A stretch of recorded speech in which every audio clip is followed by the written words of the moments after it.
for real this time. Yeah, awesome. All right, well, we brought this class by request.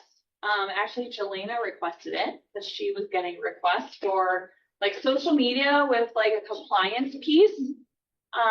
Because each of the platforms are so different in how you can make things compliant. And so we have a little bit of social media tips as well, but it is mostly focused on the compliance. Yeah, perfect. So we're gonna do like an overview of kind of the social media and the strategies, and then compliance for each platform is like immediately after each platform. And then we have some like kind of deeper rules like trademarks and copyright, that kind of stuff. The really exciting stuff. Yeah, we'll do that pretty quick. So, and then we do have a very cool solution coming for 2025 that we'll share that we're doing at Profile with social media. So, of course, why do we need social media? Right, it's such a big part of our lives now. Most like adults in the US are spending 2.5 hours on social media daily. Isn't that crazy? We have some wows in here. Yeah, 2.5 hours. And then this actually, I wasn't sure, and so I did a little bit of research to figure out. I would have thought that people like just had their favorite social media, like they just kind of did one. At least that's what I do. Not true. I am not the norm. So most users are on 6 to 7 platforms across the board. Like on a daily basis, they are going through 6 or 7 platforms, like social media platforms. Shocking, right? And then these stats are, I think everyone has heard these multiple times, is like home buyers start their search online. They're looking online at pictures. I mean, even the stuff that we send them through the MLS, that's all online, right? So it is a huge part of real estate buying process.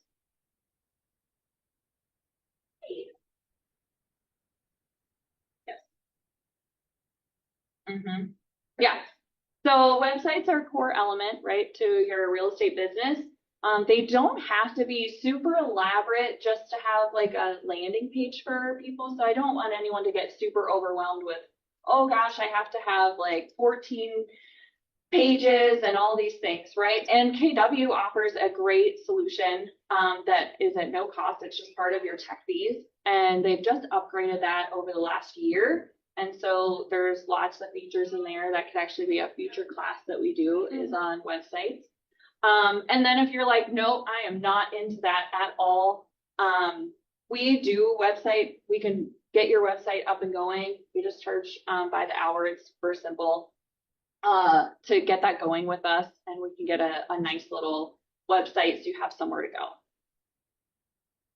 You do that? Do you utilize the KW when that's out there already? Yes, absolutely. Okay, newsletters. I love newsletters. And then we can connect the two. Yeah, newsletters and websites. Yes. So having a website then gives you the opportunity to have blogs, which then go on your newsletter, which you're going to learn as we go through all these platforms that everything is connected, right? And the end point is the website, right? Your website, not other people's website. Direct people back to your website so they're seeing your face and not just linking them out to all these different places, so that all these other people are getting their clicks and their hits. Yep.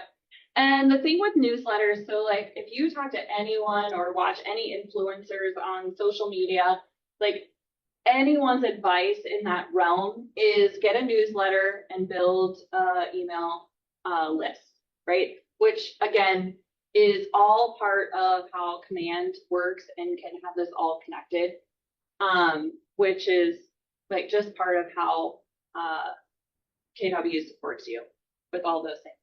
So with newsletters, right, remember to link back to your social media. You put those like at the bottom. Usually any platform that you're using for newsletters, whether it's MailChimp or just in the command system, will have easy widgets with those pieces in. And then you want to track, like that's the thing, right? Just like everything else we talk about in real estate is track what you're doing so that you can adjust to make the best changes. So I will say like the average open rate, if you are doing this now and you don't know, right? The average open rate for newsletters is 35%. The newsletters that we do at Profile are 60% open rates. And then the main thing is like, just decide what you are going to focus your business on. So this should be part of like doing your business planning and your GPS, is decide what your focus is and just stick with that. It's again, you don't have to make your newsletter super long, but put valuable information in there with calls to action and then like linking it back to things or buttons to call you or easy forms for them. You can do giveaways, events. It seems like an agent has their own idea. Like they either want to be like the teacher and teach about real estate. They want to be the social butterfly and know all the cool places to go, or they're really involved in their community and they're talking about community events, or maybe that's home stuff like decor and recipes. Like there's so many different niches that you can go with, but like keep it consistent because then you're going to attract even the people that you're going to want to sell to, your ideal client. Cool. Maybe but how to do the blog, they change that, or would that be a different class? That we could do that with the website class, yeah. So blogs. So what I'll say about blogs is we have a really nice easy button now. It's called AI. But what I want to say about AI is, one, you want to be really specific with your command in AI, your prompt, I should say, your prompt in AI.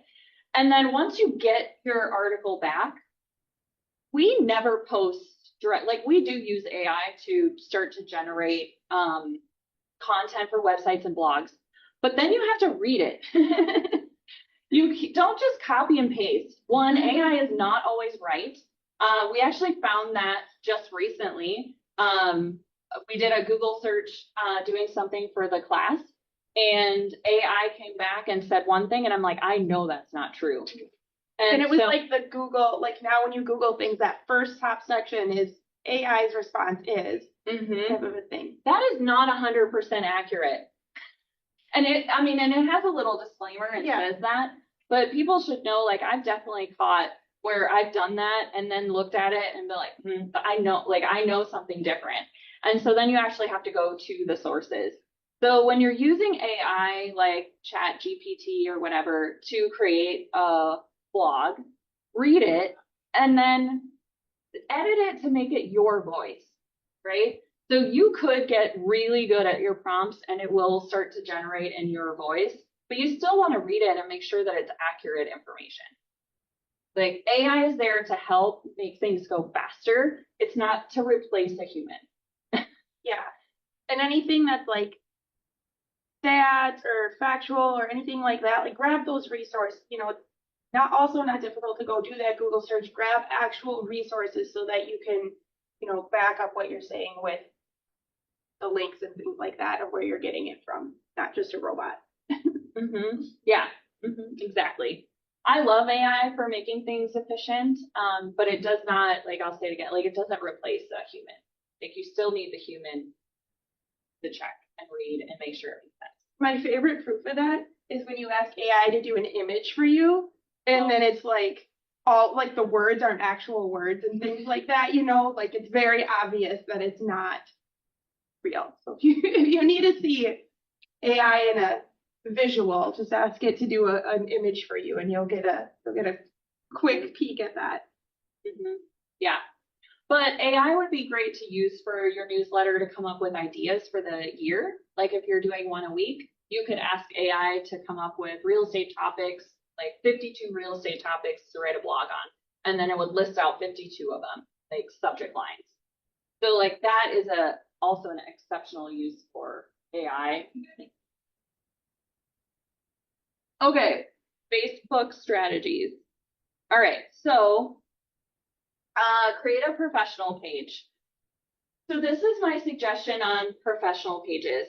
So many times we have a professional page, and then you don't use it except to post real estate. And then your whole life is on your personal page.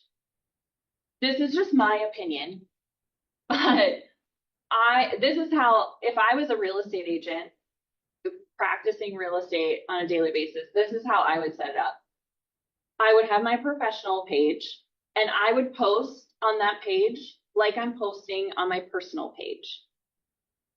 As long as you're not doing things that don't make, like, that are really personal, but like going to your kid's soccer game or meeting clients for coffee, like those kind of things, right? And then your personal page, make it private, like only invite people to that page where you're talking about personal things. Like maybe you share a lot on your personal Facebook page about things that are happening in your household, and that should be for your family and friends, but you don't necessarily want that for your clients or prospective clients. But your personal page or your business page, if you want that to really grow and people be engaged in it, post on that like you would, it is your personal page, if that makes sense. So that's where the 80-20 rule comes in, right? 80% life, right? And then 20% business. So 80% should be how you're posting normally, whatever is happening throughout your day, like, oh, some coworker told me this funny joke or whatever you're doing. I don't know. No one does. And then 20% should be the just listed, just closed. I got this new listing. Yeah, I'm out showing. But even the life part could be like, hey, I'm out showing buyers today and it's below zero, right? Like those kind of things. Or maybe some funny memes or something like that. But if your business page is only just listed, just post, you are not going to get views. Like people are going to get bored with that. So that's my suggestion. The next piece is interaction is key. So you could post 20 times a day, but if you aren't actually interacting with people in a relationship way in social media, your stuff is not going to get seen as much. So what that means is commenting, liking stuff on your own page, but also on your friends and your followers' pages. So you should be looking, like time blocking, I don't know, an hour, I would think at most, and going through and finding your friends that you want to make sure are seeing your stuff, commenting, liking. There's also some other little tricks, like hearting a story ends up in somebody's inbox. The more times you show up in somebody's inbox, the more your stuff is going to be seen on their feed. So like doing, what is it, at highlight? Yep. Is that and at followers? And at followers, that shows up in people's inboxes. And when it I'm sure everyone has seen that. Like when it pops into your inbox, it says, Whitney, your notification. Whitney mentioned you. Yeah, Whitney mentioned you. Well, we live in a world of gratification, so like, we are definitely clicking on that. Why did that person talk about me? Yes, exactly. Oh, it's at everyone or at followers or yeah. But then again, don't abuse it because they'll catch on to you. Yeah. But that's how you're going to get more interaction on your pages. And then hashtags. So hashtag tip for Facebook, 2 to 4 hashtags. Facebook is the least friendly with hashtags. Yeah. It makes the least amount of impact. Yes, thank you. Yeah. So I'm not saying don't do it on Facebook, but it's not as impactful as some of the other. It can still be fun, and you can still click on it, and it'll take you to everything else with that hashtag. But that's definitely not used as much on Facebook as some of the other platforms. Okay. Wait, you can do this one. Absolutely. Put this together. Okay. So what we wanted to, I'm going to start, sorry. So what we I just wanted to grabbed put it. together, I'm like, Whitney, take it, and then I talk.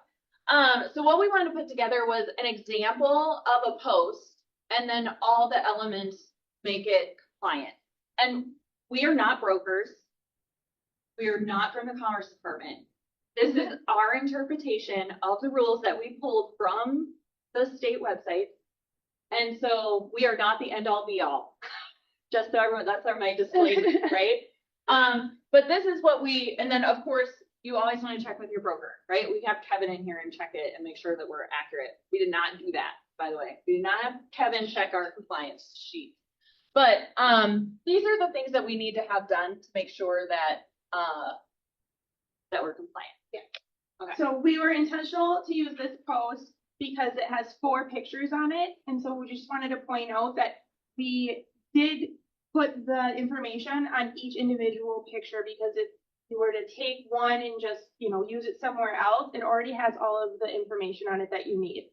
Some of the things are not 100% required, but it's, suggested that you do it and things like that. So if you're going to do it on one, just have consistency across the board. Just put it on everything. Have all your logos in the same spot. Throw it on everything that you do so that you know that you're, above the bar. So the first one is your team name or logo. So either one. And so we can see here that we're using Exceptional Home Team. So that is going to, there's an arrow, but. So we have the Exceptional Home Team's logo, and it says their name on their logo on every single image. If you're an individual agent, then just having your name.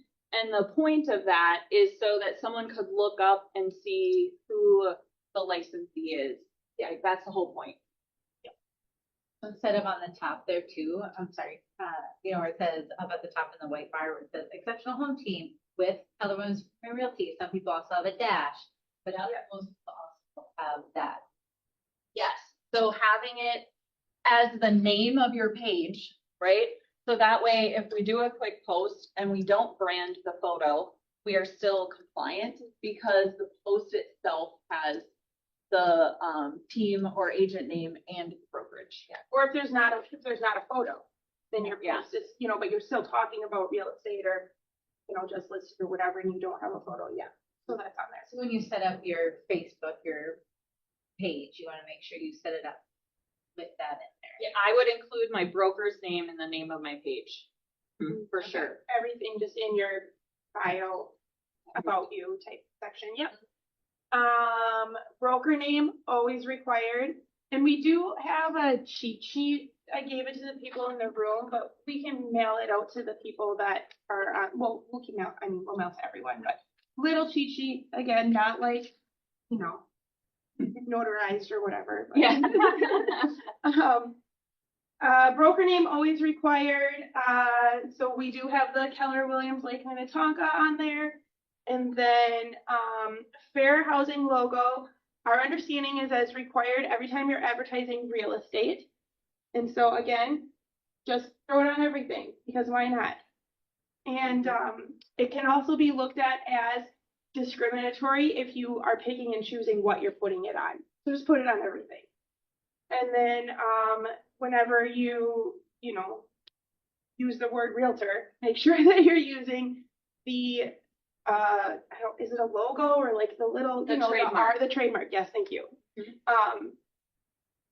Make sure you're doing that to their compliance. So they have rules against how you can and cannot use that trademark. So we'll put that on there as well. And then like Kelly mentioned earlier, we're here, but across the board, brokers and all across different states and everything like that sometimes have some of their own requirements as well. So just make sure you know what's required for your broker and adding any of those extra things in. Yep.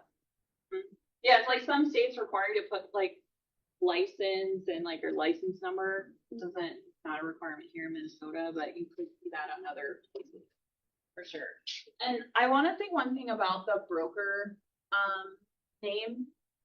It has to be prominent over any other name. So you can't have your name or the team name like this big and then the broker name this big, right? So most of the stuff we do is equal. The nice thing about the brokerage here is the name is really big anyway. It's a lot of words. So it ends up being bigger. That's fair. Yeah, it ends up being bigger anyway. But you definitely don't want to have like your logo like this and then the broker logo itty bitty. That is not compliant for sure. That is written in the statute that way. Yeah, like I love you, but Instagram, IG. So I don't do, so this is where, Instagram.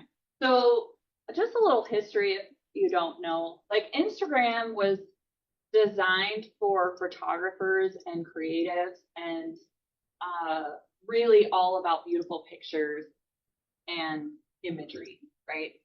Yeah. So this is a great place to have a lot of visual, and it has its own challenges when it comes to words, length, character, like all of those types of things, because it wasn't designed that way.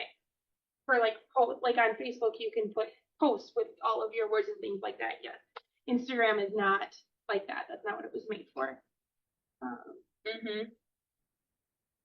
Yeah, so Whitney had put some notes in here, like reels, doing walkthroughs of your properties.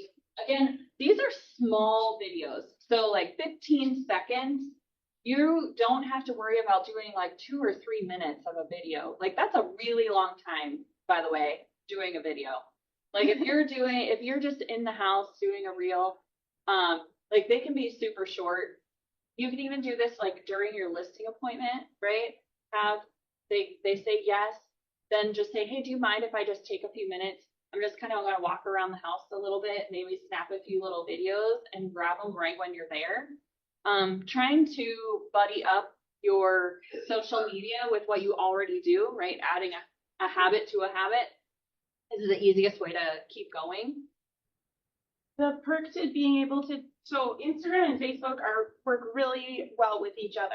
So if you do that, you grab those little short videos, post it on Instagram as a reel, and you can link it to go to Facebook automatically. And then when people are watching that in your story, when they click on it, it'll say, view in Instagram or something like that, and it'll link them back to your Instagram. So now they're viewing you on 2 platforms from one video, and it just makes it super easy to be able to get that engagement in both places.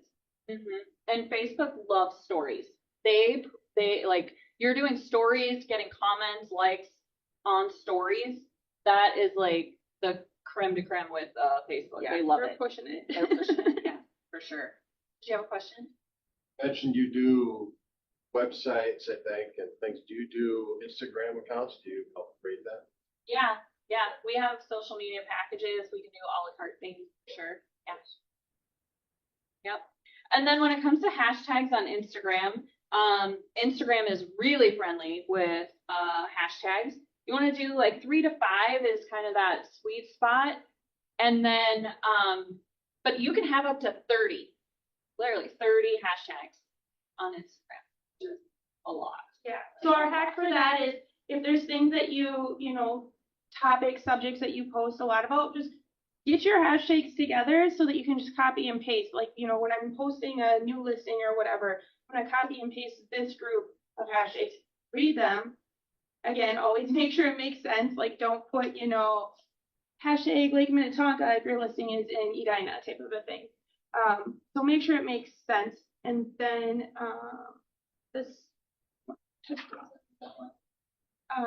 number 4 there, we have put the link in the bio instead of putting them in captions and comments. So the thing with the challenge with Instagram is that you can't put links in your posts. I mean, you can put them, but you can't copy and paste. Like, people can't click on them. You can't copy and paste them. Like, they have to literally type out the link, unless that's changed in the last, week. But I doubt it. So if there's something that you want people to click, like a link that you want people to go out to, put link in bio on the post, and then make sure you have that there. And you can add multiple links to your bio. But obviously, you don't want to have 20 links to your bio, because then that's just confusing. Right? Can't do that many. But, linking them back to your website, or anything like that is a great way to do that. And then also if you have a personal Instagram, put your business Instagram page link in your personal profile. Does that make sense? Did I say that the right way? So that it's easy for people, if people are searching for you on Instagram and they come across your personal account, even if it's private, they can still see that top part and they can then click on your business one and then have your business one be public. So they know which one to follow. Yeah, I put it like right at the top because it does only show so many characters, and then you could put a whole bunch of stuff there, but then you have to click on it to expand it, and people don't do that. We're lazy. Yeah. Instagram compliance, so similar to Facebook, but less flexibility. Facebook has most flexibility, put most information in. But same thing, we're putting things on the pictures here, checking with your broker. I don't know if fair housing. The other thing, like, make sure in your descriptions and your captions, I think we have this later, like, don't violate fair housing. I think do we have some examples? Yeah. Yeah, we have some examples. Okay. X. Does anyone else still find it really weird to say X and not Twitter? Yeah, I say cannot. Twitter. Can't. So hard. Yeah. So X is great for, so X has a character limit. It's 200, I wrote it down. 280 characters, which I think is more from when like Twitter first started. But there's also, you can like purchase. 140. I thought it was 142, yeah. But you can also like do like a premium account, and then you can have a buttload of characters. So you can write a whole novel.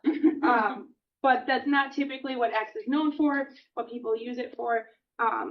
So this is a great, like going back to AI, like AI is great for things like X because you can say like this many characters, like help me write a post about this in under 280 characters. And that is super helpful. And then there's like, character counter links and things online that you can go to just double check. But I do love AI for that because it's helpful to make sure that your post is short enough. So quick market updates are excellent. Anything that you want to be kind of an expert on. So that's where I'm going to say, like, when I think of X, like, I go there for news, Yeah. right? Like, that's what it's known for. So your post should be like that, like real estate news. That's what I think. Yeah. You're going to be the most relevant then. And they're going to be in that mindset of what they're looking at when you're on that platform. Hashtags. Yep. And I did do like put a little example up on the top there. So that's I didn't put any information there, but just a little example of what a 280 character X post could look like for a listing or anything like that. And then the hashtags are only limited because of the characters. It's not like they limit it, but you can only do so much when you don't have that many characters.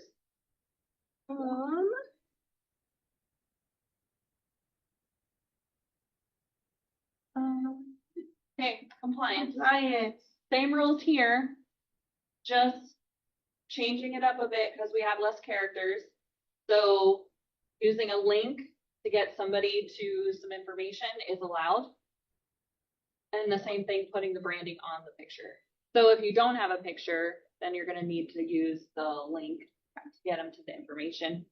And make sure that your name of your profile has the information. Yeah, similar to Instagram, like make sure you just have all of that in your bio when they go to your page so that if you, anytime you're posting about real estate, you're compliant because it's right there. TikTok. I love TikTok. Yeah, I know the least about Yeah. I think I'm old. Okay. So the only thing I ever do on TikTok is when people send me stuff or I see it on Facebook. So another thing, just like Instagram, people can share TikTok on Facebook.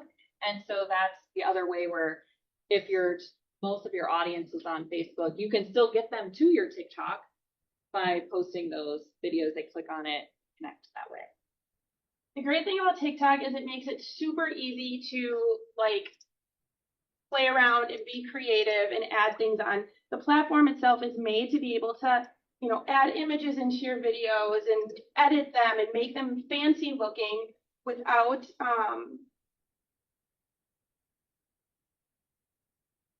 trying to quit that.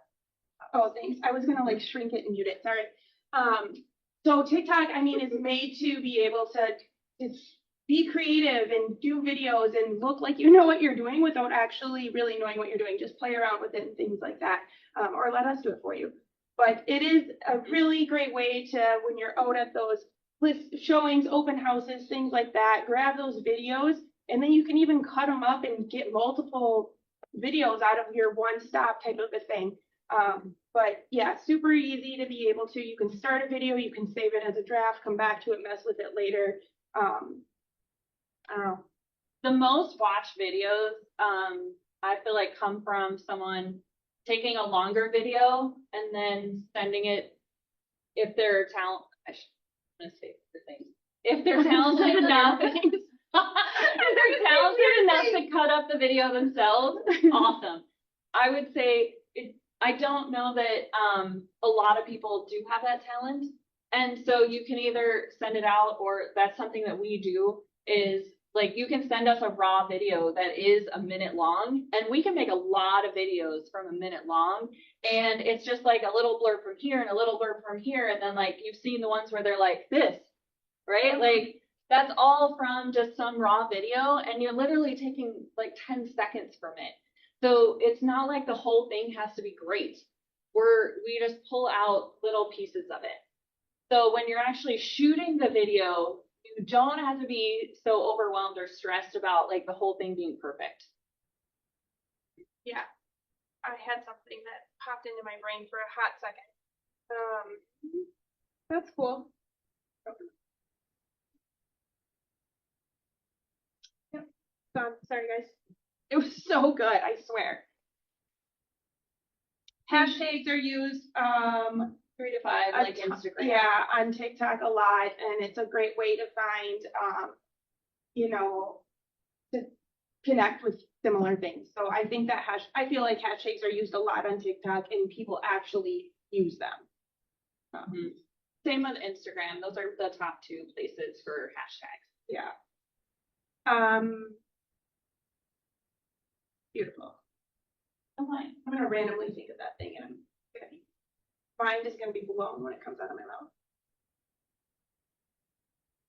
mouth. TikTok compliance. So, same thing, or similar things with, you know, needing all the requirements. TikTok makes it super easy to be able to like overlay images onto your videos.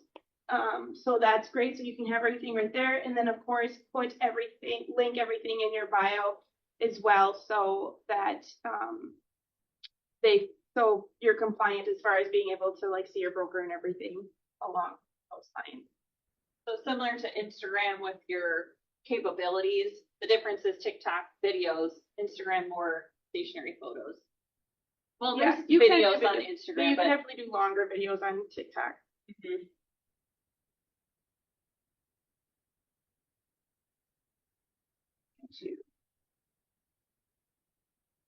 YouTube is highly used by influencers. That is probably the second thing that they would say. So newsletter, email list, and then YouTube. And I feel like we did a class once on like communicating between generations, and I feel like that YouTube kind of goes like across generations. I feel like I grew up when YouTube was becoming really big, and I have a 10-year-old, and he's like obsessed with YouTube. And don't worry, we're having safe parenting with that.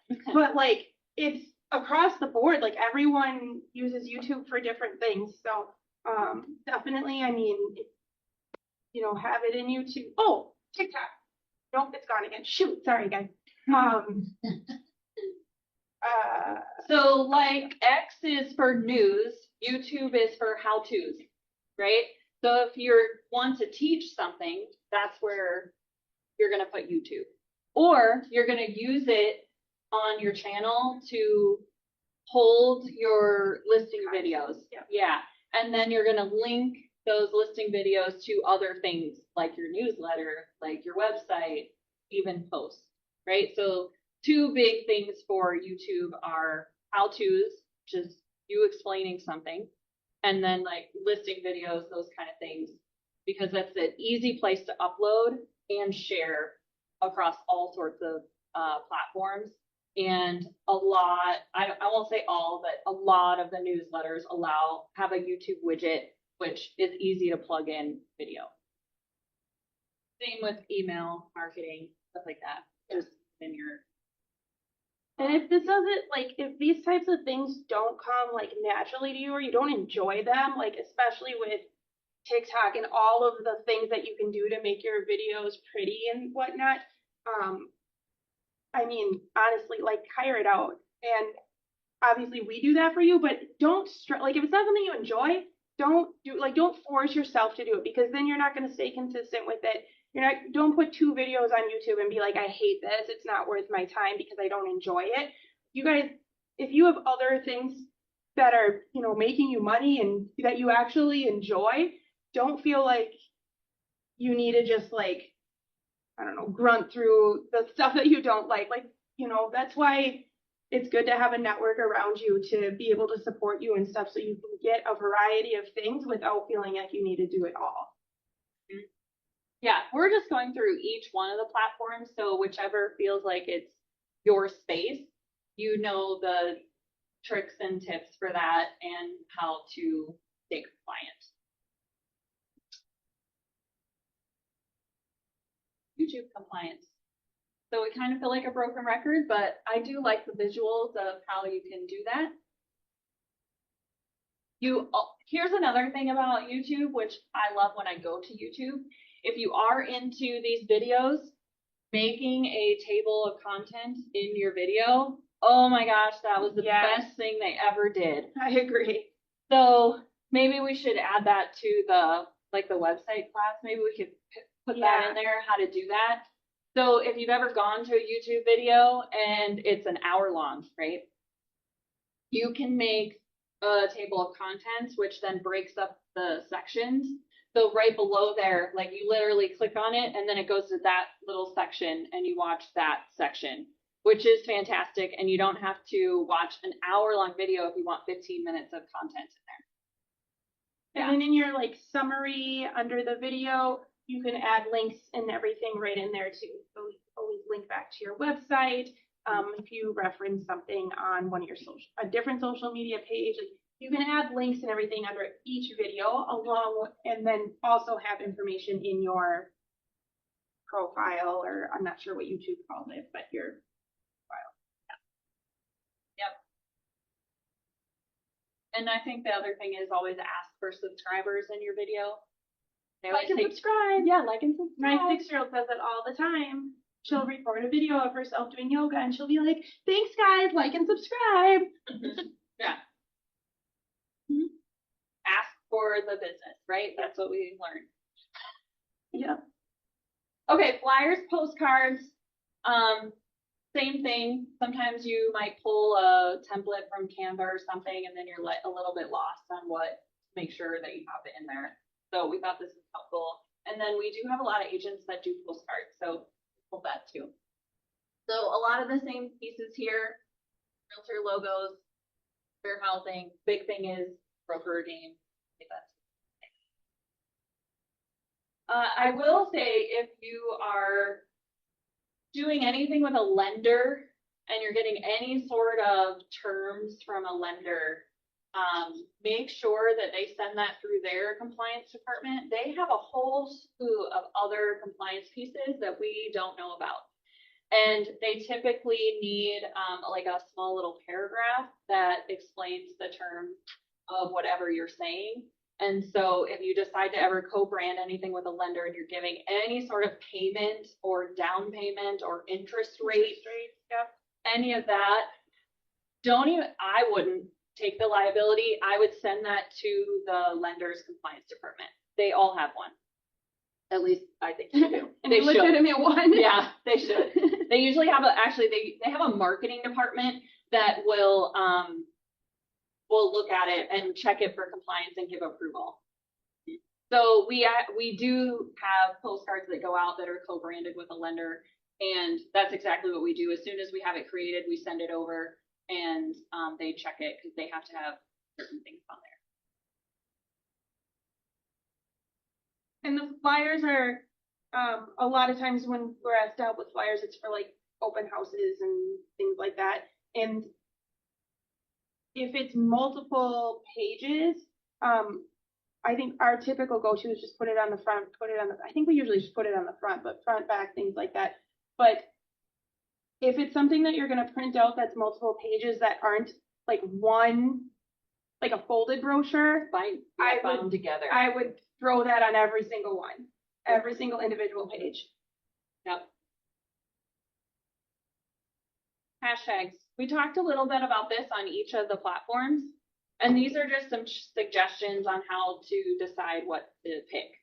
So community, event, the location, definitely industry specific, like literally real estate, right?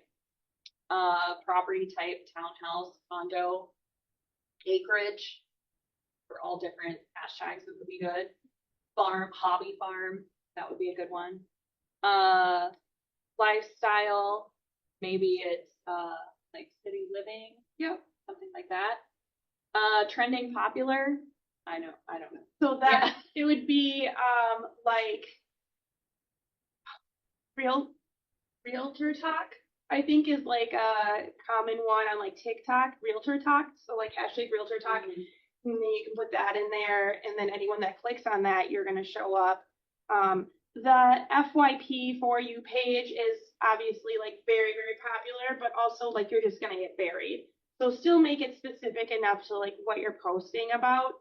But yeah, take a click around and see what people are using, and if you see something that's showing up in multiple areas, click on one and it'll tell you how many posts are under that hashtag. Yeah, like Realtor Mom or something. Yeah.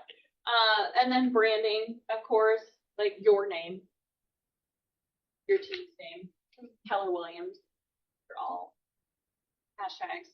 This is a great one to also pop into AI.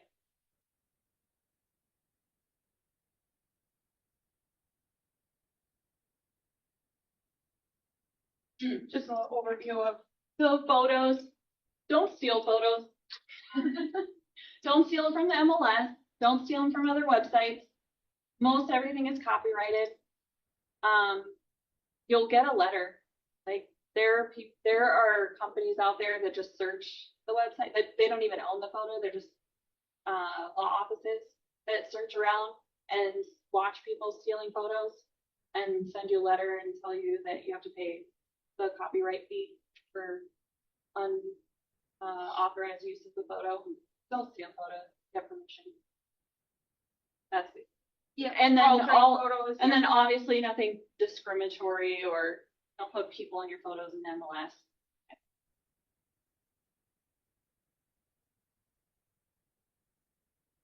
Here's like a really. Oh yeah. So Article 12 Standards of Practice has a lot more words than this, and believe it or not, even though this is a lot of words, this is like a very, very short summary. So just to touch on the things that it covers accurate representations, identification of status, disclosure of ownership, prohibiting misleading conduct, internet, social media, using other people's listings, misleading domain names. So like your website URL, email addresses that could be looked at as deceiving, and then clear communication. So it's just a very brief summary overview of all those types of things to be aware of. But if you want to read it, it's all of Article 12. There's like 0.1 through 18, I think, or something, 16 in the teens of all of these rules. Basically, if you feel like it's wrong, it's probably wrong. Use your internal judgment. If you have to question whether or not you should do it, don't do it. Yeah, yeah, exactly. Fair housing, you guys get a lot of information on fair housing, with CE and whatnot, but these are some like real life examples, like perfect for singles, ideal for empty nesters. Those are not allowed. They don't. Near churches, not allowed. Ideal for bachelors. The only time that this is allowed is if it's a 55 and over community, you are allowed to say it's a senior community. That's it. That's the only exception. Otherwise, don't talk about people's ages. The other one that is like a short walk to the beach. Like, some people can't walk. So you should just say, like, short distance beach. Beaches nearby. Okay. Trademarks and copyrights. We talked about this a little bit.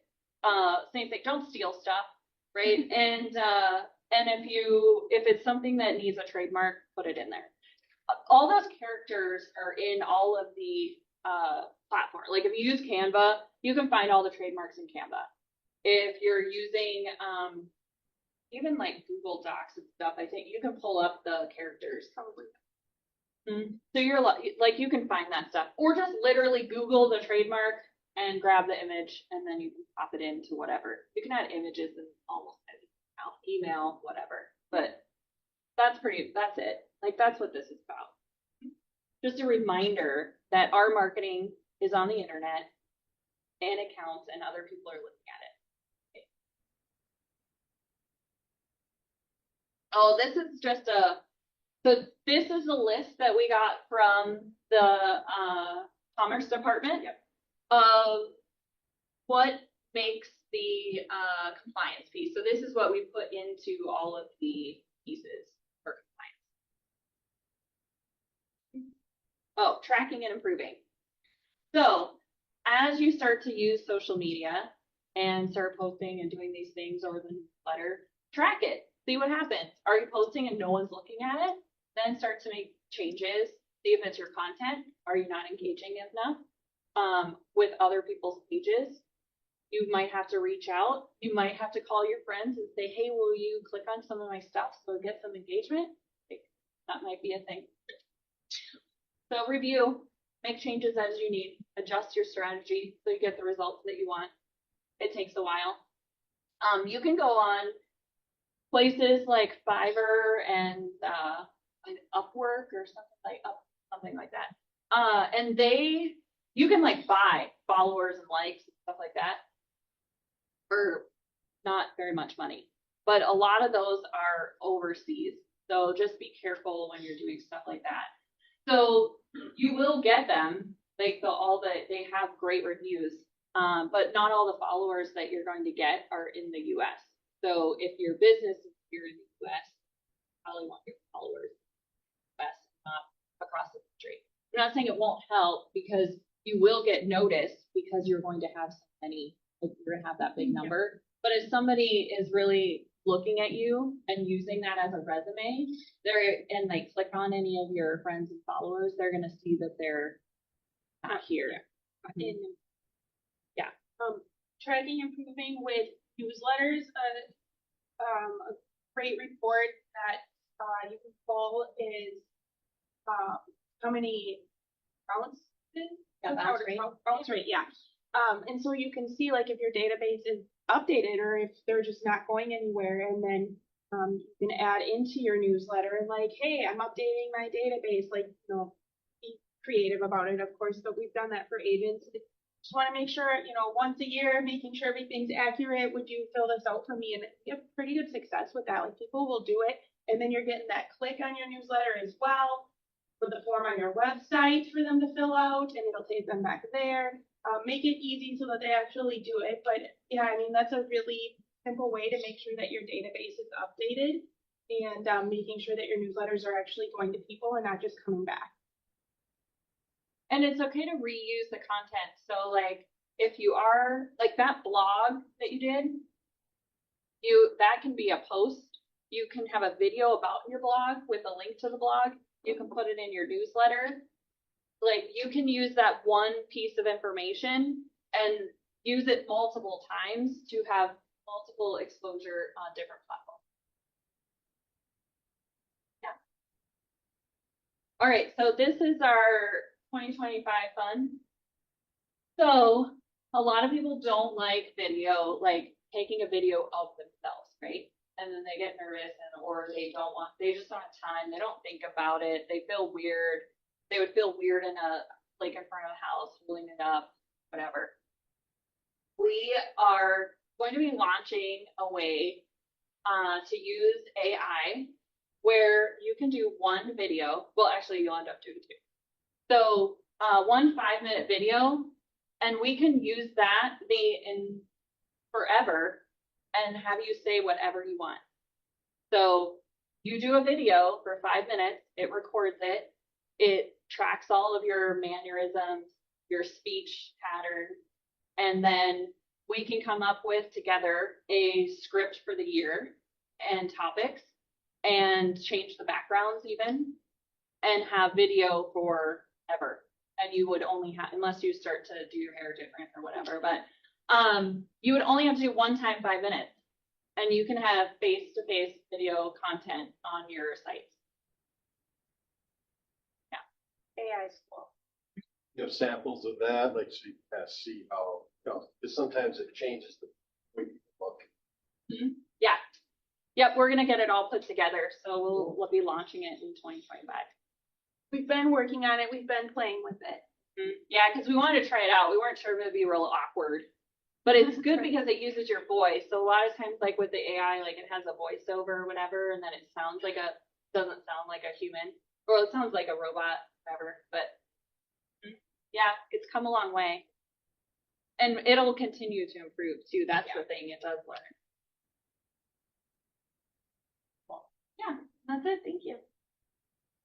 Thank you. Great. That was awesome.